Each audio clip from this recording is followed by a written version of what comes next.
Specially आज हमें देख रहे हैं कि बहुत सारे लोगों का कोलेस्ट्रॉल दिन प्रतिदिन बढ़ता जा रहा है। इस पर हमारी बातचीत रहने वाली है, समग्र बातचीत रहेगी। और मार्गदर्शन हमें माननीय टीसी छाबड़ा सर के माध्यम से मिला है, जो बहुत बेहतरीन तरीके से आज इस मिशन पर काम कर रहे हैं। इसके साथ साथ आइए इस कड़ी को आगे बढ़ाते हैं।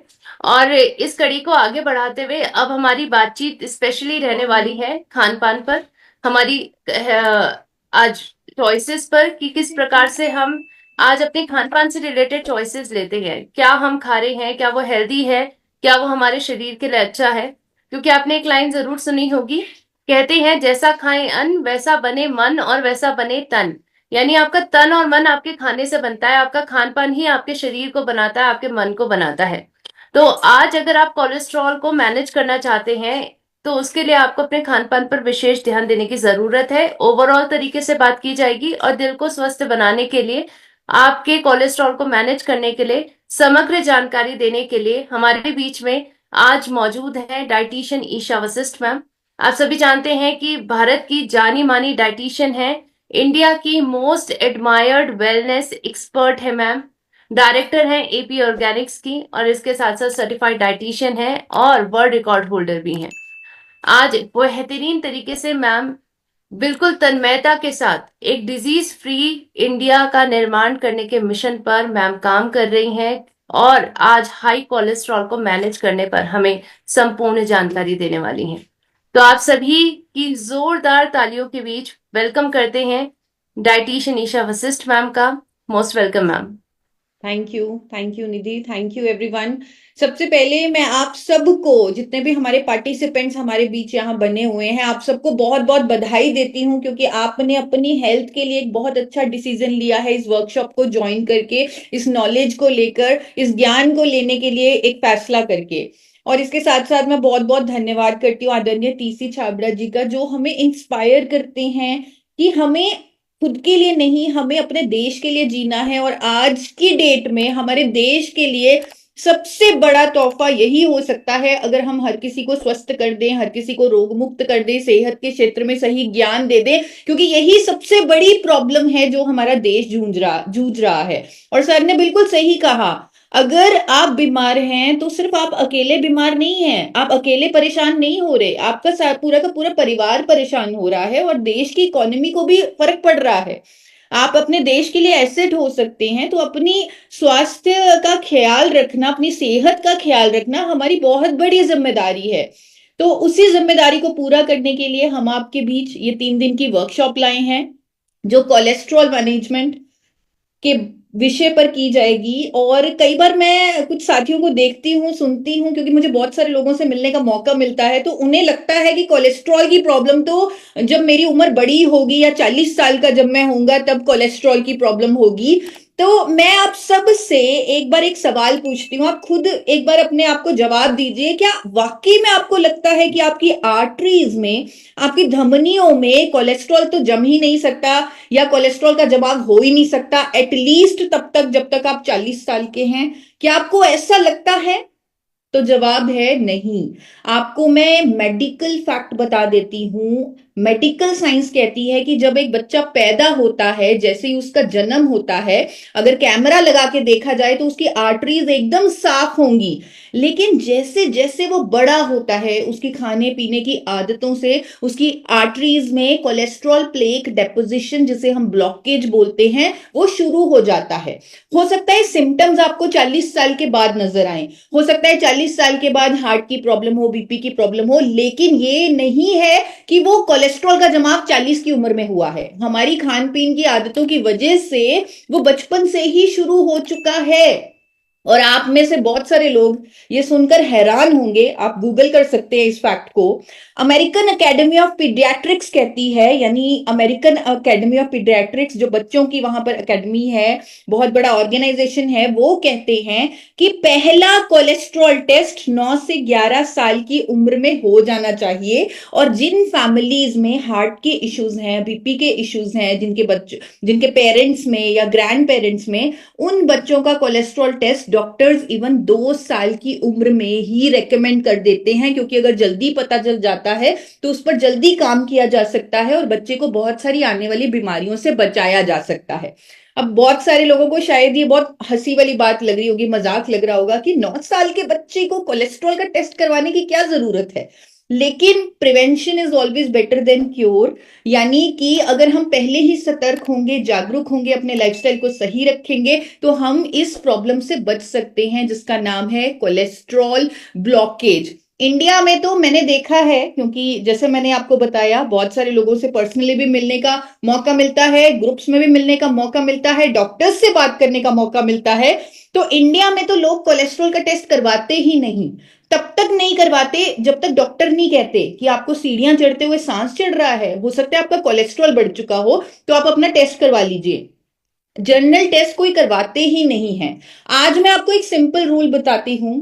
कोलेस्ट्रॉल का टेस्ट मैं नहीं कह रही आप 2 साल में करवाओ या 9 साल में करवाऊं, लेकिन मैं आपको ये एक सिंपल रूल बता रही हूं कि जब एक बच्चा बड़ा हो रहा होता है और जब वो अपनी ग्रोथ को अटेन कर लेता है, 14 साल तक नॉर्मली बच्चों में अपनी फुल ग्रोथ आ जाती है लड़कियों में, और लड़कों में 16 साल तक उनकी फुल हाइट बढ़ जाती है। जब तक हाइट बढ़ रही है तो बहुत कम चांस होता है बॉडी में कोलेस्ट्रॉल का जमना, आर्टरीज में कोलेस्ट्रॉल का जमने के चांसेस बहुत कम होते हैं। लेकिन जब वो अपनी हाइट की मैक्सिमम लिमिट पर पहुंच जाता है, उसके बाद आदतों में बदलाव लाना जरूरी है। यानी वैसे तो शुरू से ही आदतें सही होनी चाहिए, उसके बाद बहुत ज्यादा सतर्क होना जरूरी है, क्योंकि उसके बाद कोलेस्ट्रॉल डेपोजिशन स्टार्ट होने लग जाता है फॉर श्योर।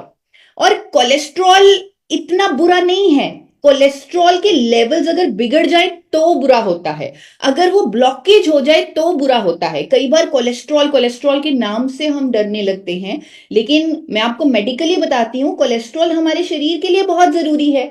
भगवान ने हमारे अंदर कोलेस्ट्रॉल बनाने की फैक्ट्री लगाकर भेजा हुआ है, जिसे लिवर कहते हैं। तो बॉडी का जो मैक्सिमम कोलेस्ट्रॉल है वो लिवर बनाता है, क्योंकि उसे पता है, लिवर को पता है कि हमें कोलेस्ट्रॉल चाहिए अपने सेल की स्ट्रक्चर्स के लिए, ब्रेन को फंक्शन ठीक से करने के लिए, फूड को डाइजेस्ट करने के लिए, विटामिन डी को सिंथेसाइज करने के लिए। तो कोलेस्ट्रॉल तो हमें चाहिए, लेकिन अगर वो ज्यादा हो गया, अगर उसका लेवल बिगड़ गया, देन वो सीरियस हेल्थ इश्यू बन जाता है। और अभी सर ने भी हिंट दिया कि हमारे आसपास क्या चल रहा है, क्या माहौल चल रहा है।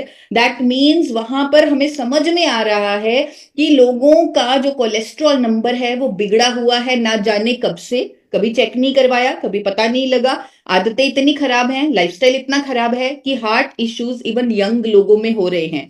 तो ये हमारे आसपास हो रहा है, हमें कहीं और जाने की जरूरत नहीं है। हम देख रहे हैं, हर रोज टीवी पर न्यूज आ रही है। एक छोटा सा क्लिप यहां पर भी चलाना चाहती हूँ कि किस तरह की न्यूज की मैं बात कर रही हूँ, जो हमें रूटीन में देखने को मिल रही है।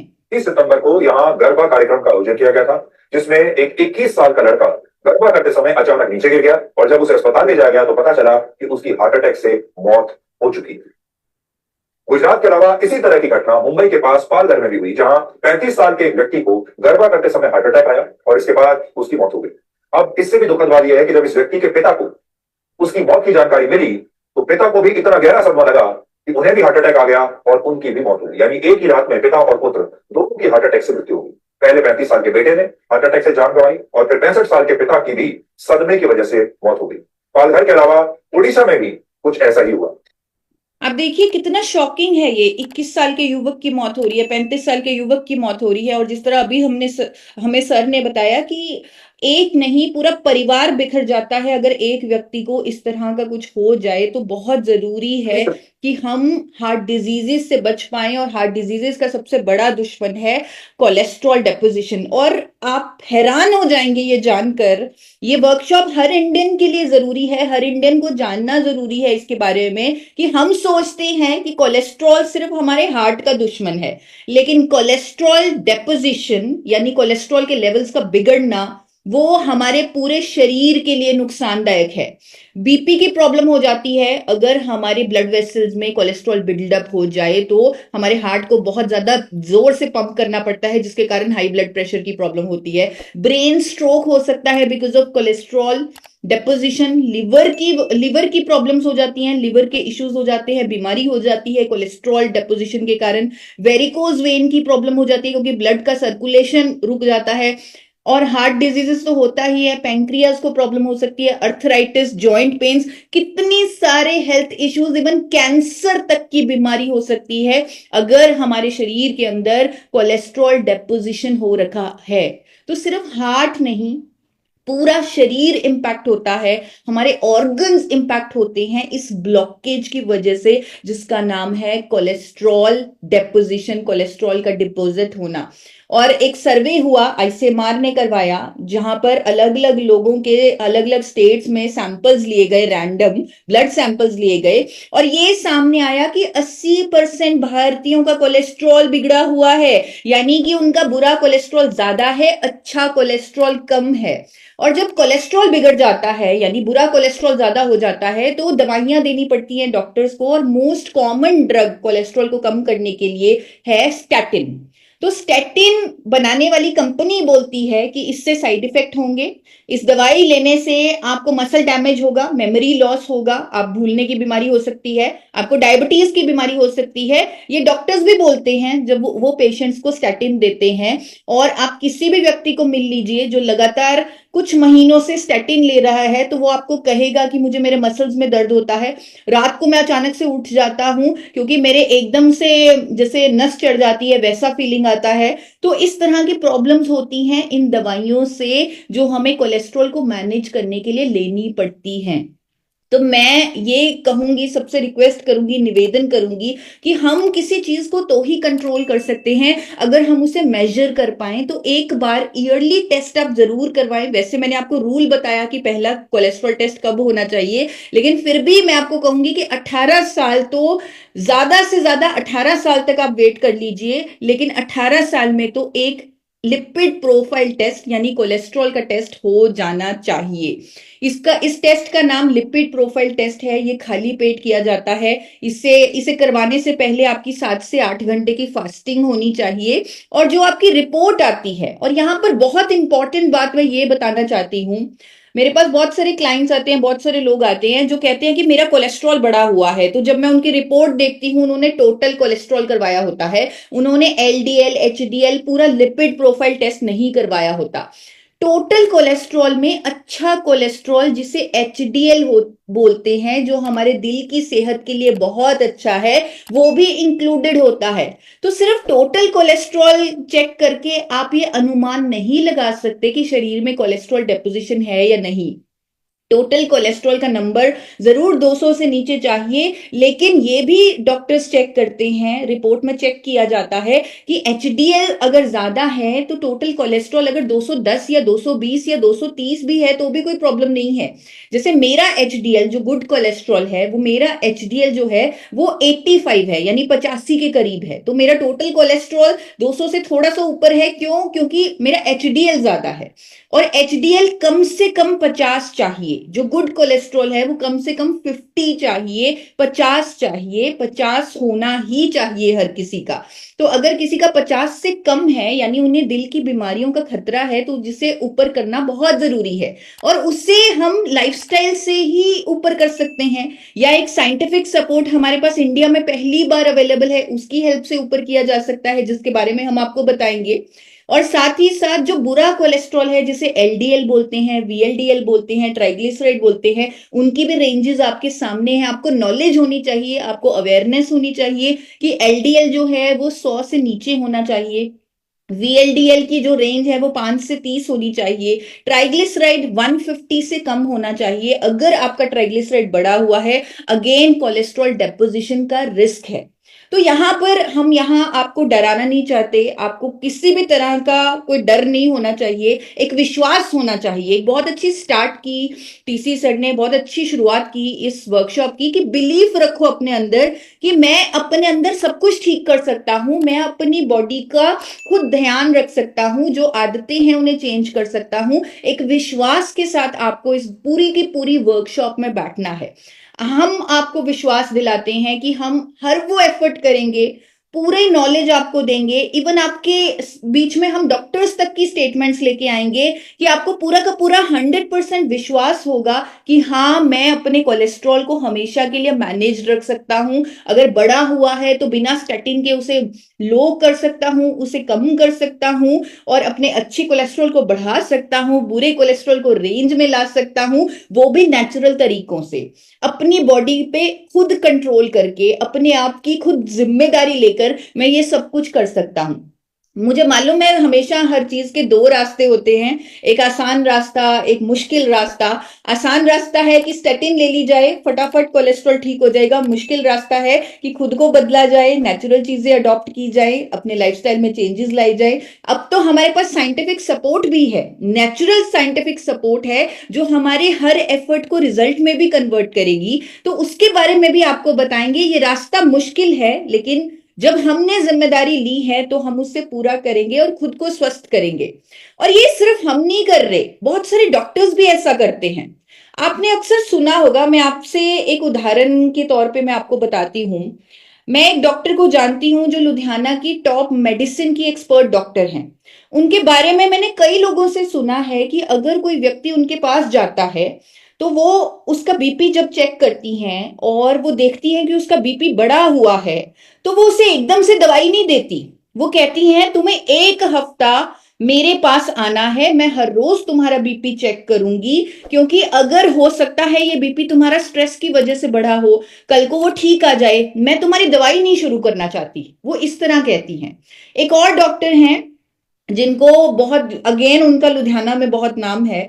उनके बारे में कहा जाता है कि वो दवाइयां ही नहीं देते, वो एंटीबायोटिक्स नहीं देते, वो कहते हैं ऐसे ही ठीक हो जाओ, पानी पी लो, ये खा लो, जूस पी लो। वो इस तरह का ट्रीटमेंट पहले पेशेंट्स को देते हैं।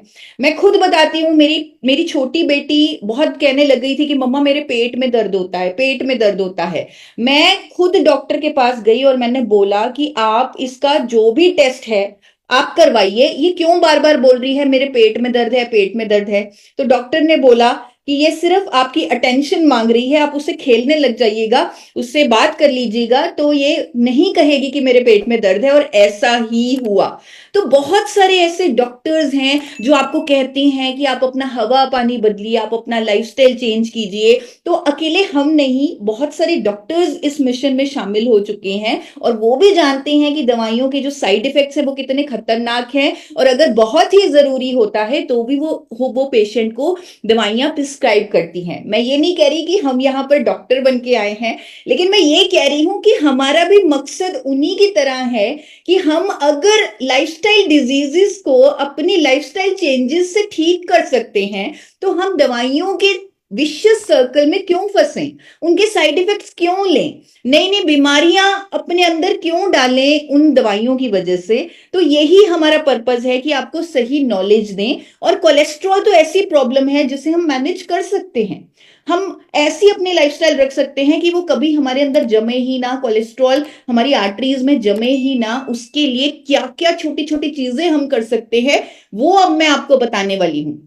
सबसे इंपॉर्टेंट चीज जिसके बारे में निधि ने भी आपको बताया, अभी आपको टीसी सर ने भी बताया, कि हमने कुछ खराब आदतें डाल ली हैं अपने अंदर। हमारी आदतें ऐसी खराब हो चुकी हैं कि हम पूरा दिन बैठे रहते हैं। हम जो खाते हैं वो इतना हार्मफुल है हमारी बॉडी के लिए, और ये सबको पता है। 4 साल के बच्चे को भी पता है कि ये जंक फूड है, हमें खाना नहीं चाहिए, लेकिन फिर भी हम वो चीजें खा रहे हैं सिर्फ अपनी जीभ के स्वाद के लिए। लेकिन वो चीजें हमारे अंदर जाकर कोलेस्ट्रॉल डेपोजिशन कर रही हैं, और जिसके कारण सिर्फ हार्ट नहीं, हमारे पूरे ऑर्गन्स इंपैक्ट हो सकते हैं। तो इसलिए ये जो अपनी खराब आदतें हैं, सबसे पहले इनको ठीक करना है। मुझे बहुत बुरा लगता है जब कई लोगों को एक्सरसाइज एक सजा लगती है। अगर किसी को बोला जाए कि आपको चलना चाहिए, आपको हमेशा एक्टिव रहना चाहिए, आपको फिजिकली एक्टिव रहना चाहिए। जब मैं अपनी हर मीटिंग में बोलती हूँ 40 मिनट एक्सरसाइज कीजिए, तो कई बार लोगों को लगता है कि सजा दे दी हमें। लेकिन आप मूवमेंट को, हमारे शरीर में जो हमें एक ताकत दी है भगवान ने, कि हम अपने हाथों को मूव कर सकते हैं, हम अपनी टांगों को भी हिला सकते हैं, हम डांस कर सकते हैं, हम भाग सकते हैं, हम चल सकते हैं, हम साइकिल चला सकते हैं। तो ये जो मूवमेंट की शक्ति हमें भगवान ने खुद दी है, हम उसे सेलिब्रेट क्यों नहीं करते? हम उसे सेलिब्रेट करें, हम खुशी से अगर कोई काम बोले तो हम ये ना कहें कि क्या यार मुझे काम बोल दिया, मुझे पानी की बोतल लेके आनी पड़ रही है, बल्कि खुशी से जाएं, भाग के जाएं। क्यों? क्योंकि आपको ये मौका मिला है। जितने भी साथी यूट्यूब पर हमें सुन रहे हैं, मैं आपको कहूंगी कि आप इस पॉडकास्ट को, इस पूरी पूरी की पूरी वर्कशॉप को अगर आप जिम्मेदारी लेते हैं कि हाँ मैं हर चीज सुनूंगा, फोकस से सुनूंगा, तो चलते चलते सुने, हेडफोन्स लगाएं, आप वॉक करते करते सुने, मूवमेंट को अपनी लाइफ में ऐड करें। अगर कभी आपको स्ट्रेस फील हो, कभी आप मन उदास हो, तो आप नेचर में एक वॉक ले लें। 10 से 15 मिनट अगर आप वॉक करते हैं, घास पर चलते हैं, आपको धरती से एंटीऑक्सीडेंट भी मिलेंगे, साथ में आप मूवमेंट भी कर रहे हैं, साथ में आपको अच्छा भी लगेगा, आपका माइंड भी फ्रेश हो जाएगा। कोई भी एक्सरसाइज आपकी लाइफ का हिस्सा होना चाहिए। जिस तरह हर रोज हम ब्रश करते हैं, खाना खाते हैं, पानी पीते हैं, वैसे ही एक्सरसाइज भी हमारे रूटीन का हिस्सा होनी चाहिए। और आप कुछ भी कर सकते हैं, आप स्विमिंग कर सकते हैं, वॉकिंग कर सकते हैं, साइकिलिंग कर सकते हैं। और तीसरे दिन तो हम आपके लिए एक बहुत शानदार और बहुत मजेदार एक्सरसाइज रूटीन भी लेके आ रहे हैं इस वर्कशॉप में। तो तीसरे दिन आप बहुत इंजॉय करने वाले हैं, आप सेलिब्रेट करने वाले हैं। उस वर्कशॉप रूटीन को आप देखिएगा, उस एक्सरसाइज रूटीन को आप देखिएगा, और आपको लगेगा कि एक्सरसाइज में मजा भी आ सकता है, खुशी भी मिल सकती है। और ये मूवमेंट को अपनी लाइफ में ऐड कीजिए। एक और चीज मैं यहाँ पर इवन छोटे बच्चों से भी, जो 18 साल से ऊपर है, उन सब से, हर किसी से कहना चाहूंगी कि अपनी अपनी लाइफ में थोड़ा सा एल्कलाइन वाटर भी ऐड कीजिए। अब मैं यहाँ पर मैं आपको ये नहीं कह रही कि आपको कोई लाखों रुपए की मशीन लगाने की जरूरत है एल्कलाइन वाटर के लिए। हमारी बॉडी में हमारा अगर पीएच बना रहे तो हम बहुत सारी बीमारियों से बच सकते हैं। लेकिन हमारा खान पान ऐसा हो चुका है कि हमने अपने बॉडी को एसिडिक मीडियम बना लिया है, जिसके कारण बहुत सारी बीमारियां हमारे अंदर पैदा हो रही हैं। अगर हमारी आदत हो दिन में 2 ग्लास एल्कलाइन वाटर पीने की, तो हम अपने बॉडी में बहुत अच्छा पीएच मेंटेन कर सकते हैं। और ये एल्कलाइन वाटर जो है, ये बनाना बहुत आसान है। आपको एक जग पानी में सिर्फ एक नींबू काट के डालना है और खीरा काट के डालना है, थोड़ा से पुदीने के पत्ते डालने हैं, रात को इस पानी को ढक देना है, और सुबह उठ के खाली पेट पूरी फैमिली ने एक एक ग्लास वो पानी पी लेना है। ये आसान है कि मुश्किल है? जिनकी वीडियो ऑन है वो इस तरह मुझे थम्स अप करके बताएंगे कि ये आसान है। अगर किसी को मुश्किल लग रहा है तो थम्स डाउन करके बताए कि ये मुश्किल है। और ये आसान सा काम करने के, तो मैं बहुत सारे थम्स अप देख रही हूं, ये आसान सा काम करने से आप अपने शरीर का जो पीएच है वो बेटर कर लेंगे, अपने बॉडी को अल्कलाइन कर लेंगे, ना जाने कितनी सारी बीमारियों से बच जाएंगे। एक और चीज यहाँ पर, कोलेस्ट्रॉल प्रिवेंशन की, हमारे हमारे को ये प्रॉब्लम ही ना आए कोलेस्ट्रॉल ब्लॉकेज की या डेपोजिशन की, तो हम अपनी खाने की जो आदतें हैं उसे ठीक कर लें। मुझे लग रहा है आज की डेट में सबको पता है क्या हेल्दी है, क्या हेल्दी नहीं है, कि हमें फल सब्जियां खानी चाहिए, फ्रूट्स खाने चाहिए, हमें सैलेड्स भी खाने चाहिए, हमें मिलेट्स खाने चाहिए। और मैं आपको एक सिंपल तरीका बताती हूँ कि आप कैसे जज करेंगे कि आपको क्या खाना चाहिए, क्या नहीं खाना चाहिए। सिंपल तरीका जो हर कोई फॉलो कर सकता है। सिंपल सा तरीका ये है कि जब आप कुछ भी खाते हैं, सपोज आप पिज्जा खा रहे हैं, आप आधे घंटे बाद देखिए कि क्या मेरी बॉडी ने इसको एक्सेप्ट किया, क्या मेरी बॉडी अच्छा फील कर रही है पिज्जा खाने के बाद।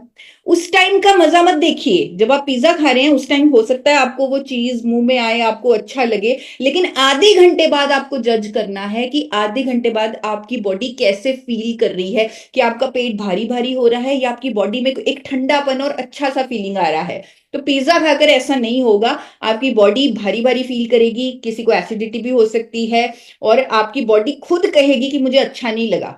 और उसके उल्टा आप सैलेड खाइए और आधे घंटे बाद जज कीजिए कि आपकी बॉडी को अच्छा लगा, और आप खुद देखेंगे कि वाकई में ऐसा हो रहा है, आपकी बॉडी बेहतर फील कर रही है, आपको अच्छा लग रहा है, आप ज्यादा एनर्जेटिक फील कर रहे हैं। क्यों? क्योंकि बॉडी को न्यूट्रिशन मिला है, एम्प्टी कैलोरीज नहीं मिली। तो इस तरीके से आप जज कर सकते हैं। आप अपने बच्चों को भी ये हैबिट सिखाएं, क्योंकि कोलेस्ट्रॉल का जमाव तो बचपन से शुरू हो जाता है। तो आप अपने बच्चों को भी ये तरीका सिखाएं कि उस टाइम जज मत करें, आधे घंटे बाद जज करें कि बॉडी को कैसा फील हो रहा है। और सबसे इम्पॉर्टेंट चीज जो इंडिया में कहीं ना कहीं एक इमोशनल टॉपिक भी है, जब मैं कहती हूँ कि इस तरह की चाय मत पिए, जो हम अच्छे से पत्ती डालकर, चीनी डालकर, दूध डालकर अच्छे से सिम पर पका पका पका कर ऐसी चाय बनाते हैं जो सबको टेस्टी लगती है। किस किस को अच्छी लगती है, एक बार हैंड रेज करके प्लीज मुझे बताएं। और हो सकता है किसी का मन भी कर रहा हो ये कड़क देसी चाय पीने का। तो प्रीति जी हैंड रेज कर रही है, बहुत सारे हैंड रेज आ रहे हैं। तो बड़ा इमोशनल टॉपिक है ये चाय का, लेकिन ये जो चाय है इस पे भी एक बार वो रूल अप्लाई करके देखें जो मैंने अभी आपको बताया। आप चाय पिए, आधे घंटे बाद देखें आपकी बॉडी ने वो चाय को कैसे एक्सेप्ट किया, आपकी बॉडी ठीक फील कर रही है वो चाय पीकर। और इसके विपरीत आप ग्रीन टी पिए, आप कोई हर्बल टी पिए, और फिर आधे घंटे बाद देखें कि बॉडी कैसे रिएक्ट कर रही है। आपको अपने आप पता लग जाएगा कौन सी चाय आपके लिए अच्छी है। तो ये रूल एक बार ट्राई करके देखिए, आप ग्रीन टी ट्राई करके देखिए, आप सिर्फ पानी में अदरक उबाल के, नींबू डाल के, थोड़ा सा हनी डाल के वो पी के देखें चाय की जगह, और आधे घंटे बाद, एक घंटे बाद चेक करें कि बॉडी कैसे रिएक्ट कर रही है, बॉडी को अच्छा लग रहा है या नहीं अच्छा लग रहा। तो एक बार चेक करके देखें। और अगर किसी को ऐसा लग रहा है कि मेरी तो हैबिट है चाय की, मैं तो चाय छोड़ ही नहीं सकता, मुझे तो पीनी ही पड़ेगी चाय। मैंने एक पॉडकास्ट सुना था बहुत बड़े डॉक्टर का, उन्होंने कहा जिस तरह की चाय हम इंडियंस पीते हैं उसका मतलब है हम हर रोज अपने अंदर थोड़ा थोड़ा जहर डाल रहे हैं। It is so harmful. जब हम चीनी और दूध को एक साथ बॉईल करते हैं और उसे पीते हैं, ये हमारे अंदर जाकर टॉक्सिन्स बनाती है। तो मैं यहाँ पर आप सबकी मदद करने आई हूँ, आप सबको डराने नहीं आई। आपकी छोटे छोटे जो आदतों में बदलाव है उसकी हम हैंड होल्डिंग कर रहे हैं, क्योंकि हमें आपको एक ऑप्शन देना है कि अगर आप उस चाय को छोड़ नहीं सकते तो आप मेरे तरीके की चाय बना ले। मैं अगर कभी मुझे देसी चाय पीने का मन करे तो मैं इस तरह चाय बनाती हूँ, जैसे पानी को बॉईल किया, फिर उसमें अदरक डाला, फिर उसमें इलायची डाली, पत्ती डाली, और फिर गैस को बंद कर दिया और थोड़ा सा दूध ऊपर से डाल दिया और उसे ढक दिया, और फिर उसे छान कर पी लिया। यानी आप ध्यान से समझिए, इसमें चीनी नहीं डाली गई, इसमें दूध उबाला नहीं गया, उसे सिम पर पकाया नहीं गया, उसे दूध को सिर्फ वहां ऊपर से डाला गया, सेपरेट टी की तरह, जिस तरह अंग्रेज चाय पीते थे। तो उस तरह चाय बनाई गई और ये बिल्कुल देसी चाय जैसी लगती है। तो अगर किसी की आदत नहीं छूट रही चाय की तो वो एक कप ये वाली चाय पी सकते हैं, ये आपके शरीर को उस हिसाब से नुकसान नहीं करेगी। तो आप इस तरह चाय बना लीजिए। और साथ ही साथ ये सारी चीजें जो बाहर की चीजें हैं, बाहर का तला भुना खाना है, ये सारी चीजें अवॉइड कीजिए। इसके बारे में बार बार आपको बताया जाता है, बार बार मैं हर वर्कशॉप में हर क्लाइंट को बताती हूँ कि आपको बाहर के समोसे पकौड़े नहीं खाने, दिल कर रहा है तो घर पे सही कुकिंग ऑयल में पका कर ले लीजिए। तो ये चीजें आपको अवॉइड करनी है। और ये चीजें इसलिए अवॉइड करने के लिए बोला जाता है कि जब आप कहीं भी कुछ भी खाते हैं तो ना जाने उसे कौन से तेल में बनाया जा रहा है, कौन से तेल में पकाया जा रहा है, आपको नहीं मालूम।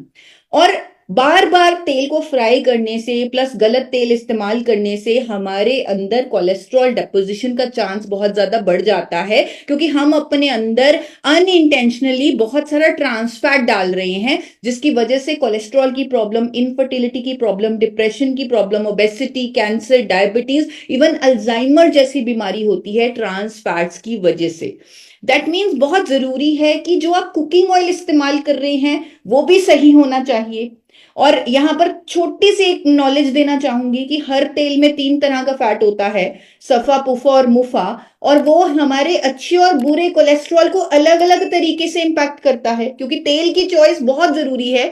तो छोटे से 2 मिनट की यहां पर नॉलेज जरूर देना चाहूंगी कि हर तेल का ये जो 3 तरह का फैट है हमें हमारे अच्छे बुरे कोलेस्ट्रॉल को अलग अलग तरह से इंपैक्ट करता है।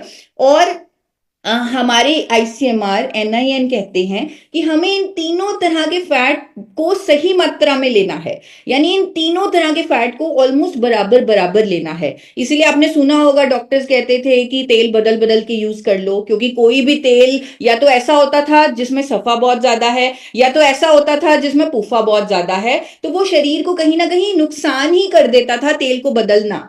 लेकिन अब हमारे पास पिछले 25 सालों से इंडिया में एक ऐसा तेल मौजूद है जिसे राइस ब्रेन ऑयल बोलते हैं, जिसे फिजिकल रिफाइनिंग की तकनीक से तैयार किया जाता है, जिसे भगवान ने खुद बैलेंस करके भेजा है। यानी जिसे बिना बदले लगातार आप सफा पुफा मुफा का सही बैलेंस ले सकते हैं और उसे अपनी डाइट में इवन अपने बच्चों को खिलाना शुरू कर सकते हैं, ताकि कोलेस्ट्रॉल डेपोजिशन का कोई चांस ना हो। इसीलिए आपने देखा होगा बहुत सारे सेलिब्रिटीज, बहुत सारे बड़े बड़े ब्रांड्स आज की डेट में राइस ब्रेन ऑयल को ही प्रमोट कर रहे हैं, क्योंकि इसमें नेचुरली बैलेंस्ड फैट कॉम्पोजिशन है और साथ में इसमें जरूरी एंटीऑक्सीडेंट्स भी हैं। तो यहाँ पर क्योंकि हर कंपनी इसे प्रमोट कर रही है, थोड़ा सा मैं आपको कहूंगी कि आप एज अ कंज्यूमर अवेयर बने, सतर्क बने और सही ब्रांड को चूज करें जिसपे ट्रांस फैट फ्री का लोगो लगा हो और जो इंटरनेशनल स्टैंडर्ड्स को कंप्लाई करता हो प्रोसेसिंग के। तो आप उस तरह के ब्रांड को चूज कर सकते हैं राइस ब्रेन ऑयल के। एक और इंपॉर्टेंट चीज जिसके बारे में मैं हमेशा कहती हूं और कोलेस्ट्रॉल प्रिवेंशन की जर्नी में हमारी मदद करेगा, कि हम अपने खाने और सोने के बीच में, रात के खाने और सोने के बीच में 3 घंटे का गैप रखें, ताकि हमारी बॉडी उस खाने को डाइजेस्ट कर ले जैसे ही हम सोने जाएं। अपने आप को हाइड्रेटेड रखें, पानी जितनी हमारी बॉडी को जरूरत है आपको जरूर पीना चाहिए, 2.5 से 3 लीटर। एक और चीज यहां पर मैं बताना चाहूंगी, डीप ब्रीदिंग से भी कोलेस्ट्रॉल मेटाबॉलिज्म होता है। यानी अगर हमारे सेल्स में पर्याप्त मात्रा में ऑक्सीजन पहुंचेगी, अगर हम डीप ब्रीदिंग करेंगे तो वो सही मात्रा में जो पहुंची हुई ऑक्सीजन है वो हेल्प करेगी कोलेस्ट्रॉल मेटाबॉलिज्म में, यानी जमे हुए कोलेस्ट्रॉल को निकालने में, उसका मेटाबॉलिज्म करने में। आज के डेट में बड़े बड़े डॉक्टर्स कह रहे हैं कि आपको डीप ब्रीदिंग करनी चाहिए, तो 5 से 10 मिनट डीप ब्रीदिंग कीजिए। और हमेशा मैं कहती हूँ हंसते रहिए, मुस्कुराते रहिए। हमारा मकसद कहीं भी आपको डराने का नहीं है, आपको खुश ताकि आप हमेशा हमेशा खुश रहें। तो यही चीज हम आपको बार बार कहते हैं कि आप स्माइल करते रहें, हंसते रहें। आपको तो हम विश्वास दिला रहे हैं। आज की डेट में तो यहाँ पर जो सिचुएशन बनी हुई है हमारे देश में, जहां पर इतनी सारी बीमारियां, नई नई बीमारियां, नई नई दवाइयां, उनके साइड इफेक्ट्स, इतने सारे हॉस्पिटल्स, इतने सारी जो मेडिकल एक्सपेंस होता है लोगों का, हम तो उससे आपका जो है वो आपका छुटकारा दिलवाना चाहते हैं कि आप अपनी जिंदगी को खुल के जी सके। तो आपको इतना बड़ा प्लेटफॉर्म मिल गया, इतनी बड़ी उम्मीद मिल गई, तो इसी कारण से आप हंस सकते हैं। हमारे लुधियाना में बड़े बड़े अमीर लोगों ने 10-10 हजार रुपए देकर लाफिंग क्लब्स ज्वाइन किए हुए हैं। वो महीने का 10,000 देते हैं, एक जगह इकट्ठा होते हैं और वहां जोर जोर से हंसते हैं इकट्ठे होकर। तो मुझे ऐसा लगता है कि हम अपने घर में क्यों नहीं हंस सकते, हम हर बात में खुशी क्यों नहीं ढूंढ सकते, हम ग्रेटफुल क्यों नहीं रह सकते। और ग्रेटफुल हमें रहना चाहिए, क्योंकि हमारे ये जो सारे एफर्ट्स हैं इनको पावर देते हैं इंडिया में पहली बार अवेलेबल एक ऐसे न्यूट्रिएंट जिसका स्पेशली नाम लेना चाहूंगी गामा ओरिजिनॉल का, जो भारत में पहली बार अवेलेबल है, जो एक साइंटिफिक तरीका है कोलेस्ट्रॉल को मैनेज रखने का। यानी इस न्यूट्रास्यूटिकल को, इस नेचुरल प्रोडक्ट को, जिसके बारे में आपको डिटेल में कल बताया जाएगा, वो भी डॉक्टर्स के माध्यम से, अगर इसे हर कोई 2 कैप्सूल लेना शुरू कर दे 18 साल की उम्र से, तो वो अपने कोलेस्ट्रॉल को मैनेज रख सकता है। उसका कोलेस्ट्रॉल डिपॉजिट नहीं होगा उसकी आर्टरीज के अंदर। साथ में अपनी लाइफस्टाइल चेंजेस पर हम ऑलरेडी गाइड कर रहे हैं, उस पर भी आप वर्किंग कीजिए। और साथ में वेज ओमेगा 3 जो सप्लीमेंट अगर आपके पास एक्सेसिबल है, अवेलेबल है, वो भी आप जरूर लीजिए, क्योंकि वो भी हमारे हेल्दी हार्ट के लिए जरूरी है। ओमेगा 3 फैटी एसिड्स हमारे शरीर के लिए बहुत जरूरी हैं और हमारा शरीर उन्हें बना नहीं सकता। तो इसलिए बहुत जरूरी है कि ओमेगा 3 फैटी एसिड को हम सप्लीमेंट के फॉर्म में ले। तो आप ओमेगा 3 का सेवन अगर करते रहेंगे, साथ में गामा ओरिजिनॉल का सेवन करते रहेंगे, लाइफस्टाइल को अपने सही रखेंगे, अपनी आदतों को ठीक रखेंगे, हंसते रहेंगे, मुस्कुराते रहेंगे, तो हो सकता है कभी भी आपको ये प्रॉब्लम ना आए कोलेस्ट्रॉल डिपोजिशन की। और मैं अभी कुछ ही दिन पहले एक आर्टिकल पढ़ रही थी, वहां पर लिखा हुआ था कि अगर आपको 100 साल से ऊपर जीना है तो सबसे जरूरी आपको अपनी आर्टरीज को साफ रखना पड़ेगा, उसमें किसी तरह का कोई कोलेस्ट्रॉल जमाव नहीं होना चाहिए। यानी अगर मैं कहूं लंबी उम्र का अगर एक सीक्रेट है, वो है हमारी आर्टरीज का साफ होना। तो बहुत जरूरी है कि हम कोलेस्ट्रॉल को डिपॉजिट ही ना होने दे। और यहाँ पर कुछ लोग वो भी आए होंगे, क्योंकि वर्कशॉप का नाम था cholesterol management and high blood cholesterol treatment. तो यहाँ पर बहुत सारे वो भी लोग आए होंगे जिनका कोलेस्ट्रॉल ऑलरेडी बढ़ा हुआ है। अगर कोई ऐसे साथी हैं, एक बार हैंड रेज करके प्लीज आप मुझे बता सकते हैं, जिन्होंने अभी हाल ही में लिपिड प्रोफाइल टेस्ट करवाया और उनका एलडीएल बढ़ा हुआ आया, एचडीएल कम आया। अगर कोई ऐसे साथी हैं तो जल्दी से हैंड रेज कीजिए, क्योंकि अब जो वर्कशॉप का बहुत ही इंपॉर्टेंट हिस्सा है वो अब शुरू होने वाला है। तो श्याम सुंदर जी का मुझे हैंड रेज दिख रहा है। तो अगर आपका कोलेस्ट्रॉल यानी एलडीएल कोलेस्ट्रॉल थोड़ा सा बढ़ा हुआ आया है और एचडीएल कोलेस्ट्रॉल कम आया है, तो मैं आपके लिए 3 महीने का स्पेशल डाइट प्लान आपको रेकमेंड कर रही हूँ। ये जो सारे लाइफस्टाइल चेंजेस हमने जिन पर बात की, उनके साथ साथ एक स्पेशलाइज्ड डाइट प्लान आपके लिए है जो आपको फॉलो करना है, और बिना दवाई के आप देखेंगे आपका कोलेस्ट्रॉल बिल्कुल नॉर्मल होएगा। आप अगली बार टेस्ट करवाइएगा, हमसे शेयर कीजिएगा, आप देखेंगे कि हाँ मेरा कोलेस्ट्रॉल तो बिल्कुल ठीक हो गया, एचडीएल बढ़ गया, एलडीएल कम हो गया। तो ये जो डाइट प्लान है ये आप ध्यान से नोट कर लीजिए। आपको सबसे पहले सुबह दिन की शुरुआत डिटॉक्स वाटर से करनी है। आपको रात को 2 कलियां लहसुन की काटकर एक पानी में डाल देनी है, 1 गिलास पानी में डाल देनी है, और 1 चम्मच जीरा साथ में डाल देना है। उस पानी को ढक देना है। सुबह उठकर आपको उस पानी को पीना है। छान लीजिए उस पानी को, फिर उसे पी लीजिए। यहाँ पर कई लोग ऐसे हैं जो लहसुन नहीं खाते होंगे, तो आप लहसुन मत डालिए, आप सिर्फ जीरा डालिए और उस पानी को पी लीजिए सुबह उठते ही, ओवरनाइट सोक जीरा वाटर को। उसके बाद आप जब अपना नाश्ता करें, नाश्ते से थोड़ी देर पहले एक सीजनल फ्रूट खा लें। कोई भी फल आप खा सकते हैं, हो सके तो आप सेब खाइए, एप्पल खाइए, उसमें फाइबर होता है जो कोलेस्ट्रॉल मेटाबॉलिज्म में हेल्प करेगा। उसके बाद आपको नाश्ता लेना है। नाश्ते में आप प्रोटीन और फाइबर जरूर ऐड कीजिए। बहुत जरूरी है ब्रेकफास्ट में प्रोटीन और फाइबर लेना, स्पेशली जिनका कोलेस्ट्रॉल बढ़ा हुआ है। तो आप किनुआ बहुत इजीली अवेलेबल है आज की डेट में, आप किनुआ का सैलेड ले सकते हैं, बेसन का चिल्ला ले सकते हैं, मूंग दाल चिल्ला ले सकते हैं, ओट्स का चिल्ला बना सकते हैं। ओट्स अपने आप में एक बहुत अच्छा ग्रेन है जिसमें फाइबर होता है, तो आप उसे यूज कर सकते हैं। और सबसे अच्छी चीज जो इंडिया में मुझे ब्रेकफास्ट का सबसे अच्छा ऑप्शन लगता है वो है मोठ के स्प्राउट्स, अंकुरित दालें जिसे बोलते हैं। तो स्प्राउट्स की चाट बना लीजिए। आप कभी कभी उपमा खा सकते हैं, रागी के आटे की इडली बना सकते हैं, बाजरे के आटे का पराठा बना सकते हैं जिसमें आप कुछ पनीर या टोफू ऐड कर सकते हैं। ब्रेकफास्ट के बाद जब मिड मील की बारी आती है, यानी 12 से 2 बजे तक का टाइम, तब आप 4 बादाम और 2 अखरोट ले सकते हैं। ये हमारे दिल की सेहत के लिए बहुत अच्छे होते हैं, इनमें हेल्दी फैट्स होते हैं। तो आप अखरोट और बादाम को भिगो लीजिए, सुबह भिगो लीजिए और मिड मील में उसे ले लीजिए। साथ में ग्रीन टी ले लीजिए। और अगर आपने नाश्ते में प्रोटीन नहीं लिया तो आप स्प्राउट्स चाट इस टाइम ले सकते हैं, यानी मिड मील में ले सकते हैं। बहुत ही ध्यान से नोट कीजिए, जिनका कोलेस्ट्रॉल थोड़ा बढ़ा हुआ है तो उनसे मैं रिक्वेस्ट करूंगी कि वो चीनी का सेवन बिल्कुल टोटली बंद कर दें, दूध का सेवन टोटली बंद कर दें। वो दूध की जगह दही ले सकते हैं, लेकिन उन्हें दूध यानी एनिमल प्रोडक्ट बिल्कुल नहीं लेना है। उसके बाद लंच की बारी आती है। लंच में आपको लंच शुरू करने से पहले सैलेड लेना है, यानी कच्ची सब्जियां। आप खीरा ले सकते हैं, ककड़ी ले सकते हैं, गाजर ले सकते हैं, मूली ले सकते हैं। तो आपको सैलेड लेना है और घर की बनी दाल सब्जी, physically refined rice bran oil में बनी दाल सब्जी, और रोटी लेनी है। रोटी पर आप थोड़ा सा देसी काऊ का अगर घी आपको इजीली अवेलेबल है तो वो लगा सकते हैं। और दोपहर को जो आप दही लेंगे, तो दही में आपको थोड़ा से चिया सीड्स, 1 चम्मच अगर चिया सीड्स इजीली अवेलेबल है तो वो आप भिगो के रख लीजिए सुबह और उसे दही में डालकर लीजिए, या अलसी के बीज डाल लीजिए। और क्योंकि ये ओमेगा 3 की कमी पूरी करेंगे, और साथ में ओमेगा 3 का सप्लीमेंटेशन तो आपको लेना ही है। और आटे में आपको बाजरा, ज्वार, रागी, ओट्स या अमरंथ, इनमें से कोई एक आटा आपको चूज करना है। कोई भी आप आटा चूज कर सकते हैं और उसकी रोटी आपको खानी है।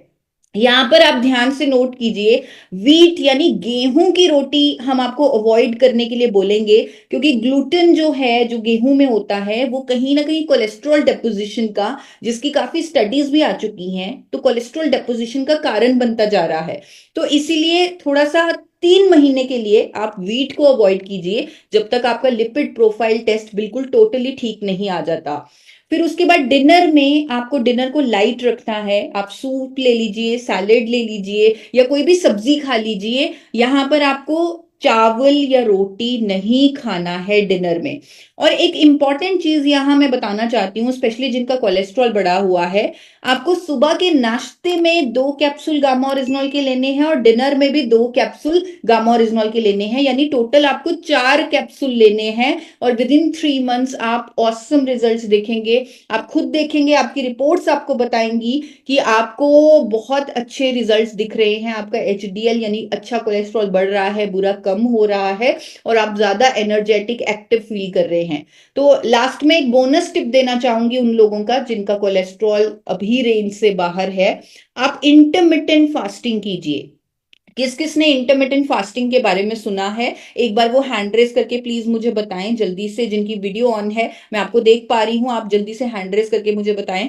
Very good. तो इंटरमिटेंट फास्टिंग आजकल बहुत ट्रेंडिंग टॉपिक है और एक्चुअली साइंटिफिकली बहुत अच्छी चीज है ये। लेकिन यहाँ पर एक क्वेश्चन देना चाहती हूँ कि जो बच्चे बढ़ रहे हैं, यानी बढ़ती उम्र के बच्चे, ग्रोइंग चिल्ड्रन, उनको इंटरमिटेंट फास्टिंग नहीं करना, प्रेग्नेंट लेडीज को इंटरमिटेंट फास्टिंग नहीं करना, लैक्टेटिंग वुमेन को इंटरमिटेंट फास्टिंग नहीं करना, और जिनको डायबिटीज है उनको इंटरमिटेंट फास्टिंग हेल्प करती है, लेकिन वो डॉक्टर के संपर्क, उसके सहयोग से ही कर सकते हैं। इंटरमिटेंट फास्टिंग का मतलब है कि आप 8 घंटे खा रहे हैं, 16 घंटे खा नहीं रहे। 16 घंटे एक तरह का आपका उपवास है। और मैं जिन लोगों का कोलेस्ट्रॉल बढ़ा हुआ है उनको ये कह रही हूं कि आप इसे फॉलो करें, क्योंकि इससे आपका जो जमा हुआ कोलेस्ट्रॉल है, जब आप कुछ नहीं खाएंगे तो बॉडी खुद उसे तोड़ना शुरू कर देगी, यानी उसे खाना शुरू कर देगी, उसे मेटाबोलाइज करना शुरू कर देगी। ऐसा ही होता है, जब हम खाना नहीं खाते हमारी बॉडी हमारे अंदर के टॉक्सिन्स को खाती है, कि बढ़े हुए कैंसर सेल्स को खाती है, खुद ब खुद हीलिंग पे काम करती है जब हम इंटरमिटेंट फास्टिंग करते हैं। अब बहुत सारे लोग पूछते हैं कि फास्टिंग में क्या लेना है, तो मैं आपको बताना चाहूंगी, आप पानी ले सकते हैं, हर्बल टी ले सकते हैं बिना चीनी बिना दूध वाली, ब्लैक कॉफी, जिनको कॉफी की आदत है वो ब्लैक कॉफी ले सकते हैं कभी कभी, दूध और चीनी नहीं लेना। और जिनको लगे कि स्टार्टिंग में आपको हो सकता है इंटरमिटेंट फास्टिंग मुश्किल लगे, वो 16 घंटे निकालना मुश्किल लगे, लेकिन उसमें 8 घंटे तो आप सो ही चुके होंगे, तो आप क्या कर सकते हैं, आप नमक, पिंक सॉल्ट आता है एक, आप पानी, 1 गिलास पानी में नींबू और पिंक सॉल्ट डालकर पी सकते हैं, जिससे आपका इलेक्ट्रोलाइट बैलेंस होगा और आप एनर्जेटिक फील करेंगे फास्टिंग के दौरान भी। तो ये एक बोनस टिप आज मैंने आप सबसे शेयर की है कि जो जिन लोगों का कोलेस्ट्रॉल बढ़ा हुआ है वो इंटरमिटेंट फास्टिंग जरूर अपनी लाइफ में फॉलो करें। 3 महीने का आपको डाइट प्लान भी दिया गया है। कोलेस्ट्रॉल को कभी आपके आर्टरीज में वो जमे ही ना, उसके लिए आपको लाइफस्टाइल चेंजेस के बारे में भी बताया गया है, फूड हैबिट्स के बारे में बताया गया है, और कल आपको साइंटिफिक सपोर्ट, यानी मैंने अभी एक न्यूट्रिएंट की बात की थी जो इंडिया में पहली बार उपलब्ध है, जो कहीं ना कहीं मुझे लगता है हमें शक्ति दे रहा है, हमें विश्वास दे रहा है, हमारी टीम को विश्वास दे रहा है कि अब हम अपने देश को स्वस्थ बना सकते हैं, अपने देश को रोग मुक्त बना सकते हैं, अगर हम सारे लाइफस्टाइल चेंजेस के साथ इन साइंटिफिक अप्रोच यानी इस गामा ओरिजिनॉल को भी यूज करवाएं। और ये विश्वास सिर्फ मेरा नहीं, ये विश्वास एम्स, फोर्टिस, मेदांता, मैक्स के जाने माने बड़े बड़े डॉक्टर्स का भी है। डॉक्टर्स सपोर्ट कर रहे हैं इस न्यूट्रास्यूटिकल को, जो इंडिया में पहली बार उपलब्ध है और जो हमारी हेल्दी लाइफस्टाइल की जर्नी में बहुत बड़ा रोल अदा करने वाला है।